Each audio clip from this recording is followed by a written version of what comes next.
गर्नुपर्छ है guys decoration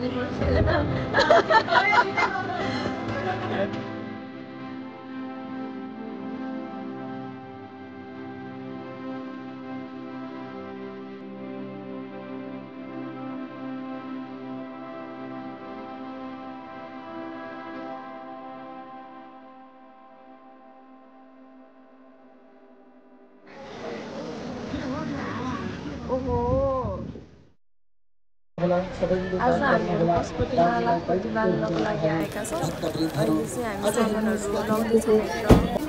सामानहरू यहाँ चाहिँ जुत्तामा यस्तो धेरै प्याक हुने रहेछ भिड। अझ मात्रै धेरै मान्छे भएको हाम्रो टोलीहरू कता पुग्नु ल्याउनु पर्छ। सामान यत्तिकै भयो। झोला चाहिँ घरमै ल्याउनु पर्ने रहेछ यहाँ। बाहिर यसरी खोलेर राख्नु हुने रहेछ त। तर हामीलाई धेरै टाइम लाग्छ आज पूजाको लागि।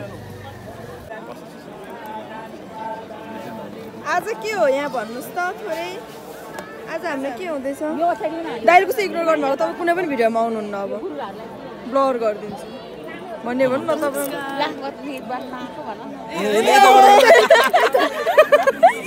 आमा किन आएको तपाईँ? कहाँ हुनु होला फेरि तपाईँ? एकैचोटि भन्नु। दिदी ठिक छ नि तपाईँलाई? पिनाजु एकदम राम्रो छ। पसिना मात्र यहाँ बसेर हाल्नु। आजको मेरो काम चाहिँ अब भिडियो बनाउने मात्र हो। अनि बत्ती चाहिँ कता बाल्ने हो? यहाँ त पूजा मात्र गर्नु रहेछ। यतै बाल्नु।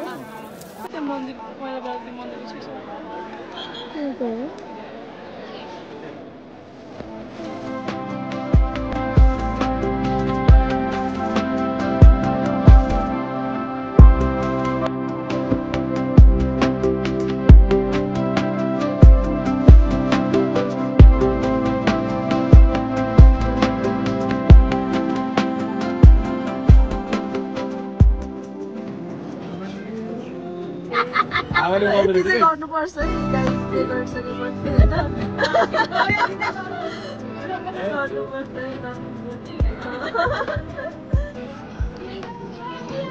दाइ ठिक छ?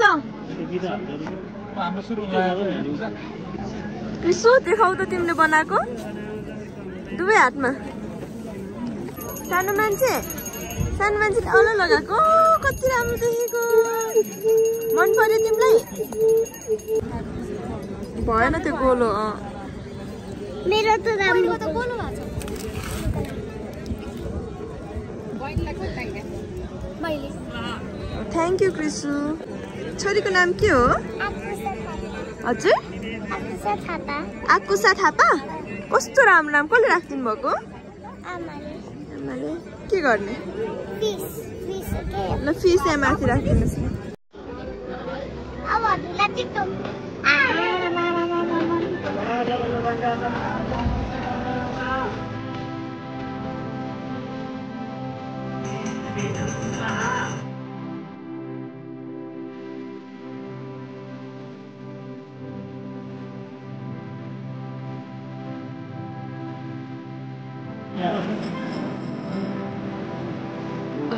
जति भयो पूजा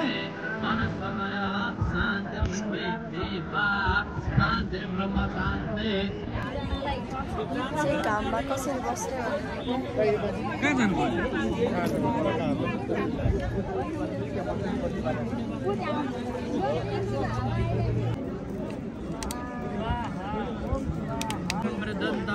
यो ठाउँमा चाहिँ पूजा गर्न आउँदाखेरि पशुपतिमा पहिले आएर शीतल ठाउँ रोज्नु पर्ने रहेछ नम्बर 1।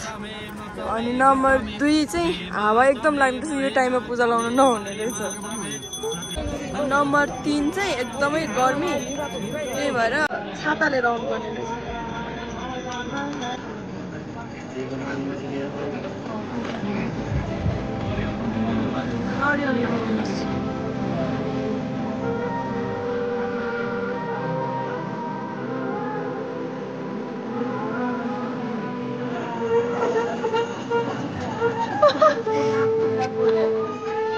मेरो काखमा को सुत्न आएको? मको नाम के होला?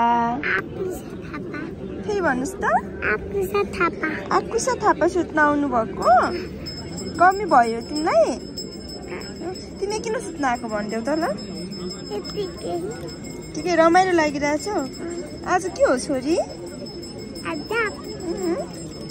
पूजा छोरी पूजा हेर्न आउनु भएको हो रमाइलो भयो पूजामा रमाइलो भयो साँच्ची हो हुन्न होला के गर्दै होइसिन त अथा पोल्यो आकुसा पोल्यो बाबा के भयो ठुलोसोले सोध्नुस् न बाबा सरी के गरिसक्यो मैले एकछिन पूजा गरेको मम्मा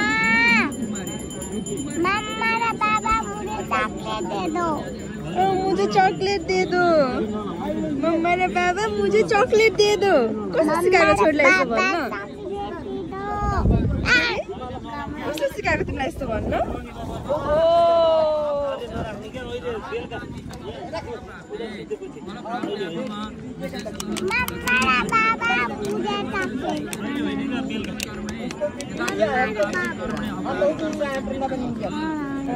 मम्मा र बाबा मुझे चॉकलेट खाना है मम्मा बाबा ओहो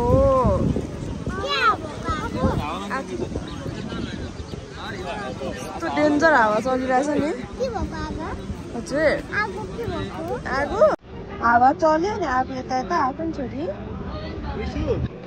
लगाएर गीत गाउनुहोस् त ल छोरी कालो चस्मा लगाउ हुन्छ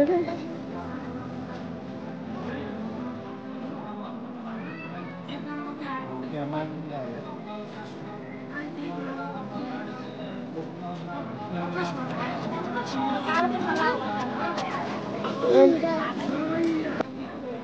कान्टा लिन आइरहेको